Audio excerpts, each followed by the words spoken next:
हाँ जी मित्रों सत श्री अकाल की हाल चाल जे ठीक है। तो मित्रों मेरी हुई है हालत खराब। तो मैं अपनी स्कूटी पहला मैं बना लेने घड़े वेले बैठे हैं। तो मैंने डॉक्टर ने मना किया कि तू कोई काम नहीं करना पसीने वाला। तो मैं चलो फिर घड़े अज ठंडा मौसम आ स्कूटरी सही कर लेने।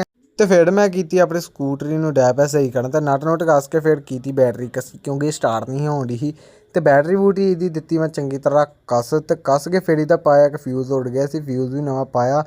तो फिर मैं की स्कूटरी स्टार्ट करके तो वेख लिया सही है। फिर नट दिते कस। तो फिर मैं क्या भी ओके हो गई। हम जाने आप कमरे च। फिर मित्रों समान समून लैके रखते। तो मेरे को पईयां सी DC मोटरां। तो ये मित्रों इदा हम बनावांगे आप कुछ। तो ट्रैक्टर बनावांगे 855 मिनी मॉडल। तो फिर मित्रों मैं तैयार श्यार होकर मैं चला सी हम दवाई लैन। तो मेरे को तुरया नहीं जाता। फिर मैं पता नहीं कि स्कूटरी तो गया शहर। तो शहरों जाके दवाई लैके मैं आ गया घर। तो मित्रों बहुत ज़्यादा मेरी हालत हो गई सी खराब। तो चैनल लाइक कर दो सबसक्राइब कर दो। दवाइयां लागे ढेर लगा पिया मेरे।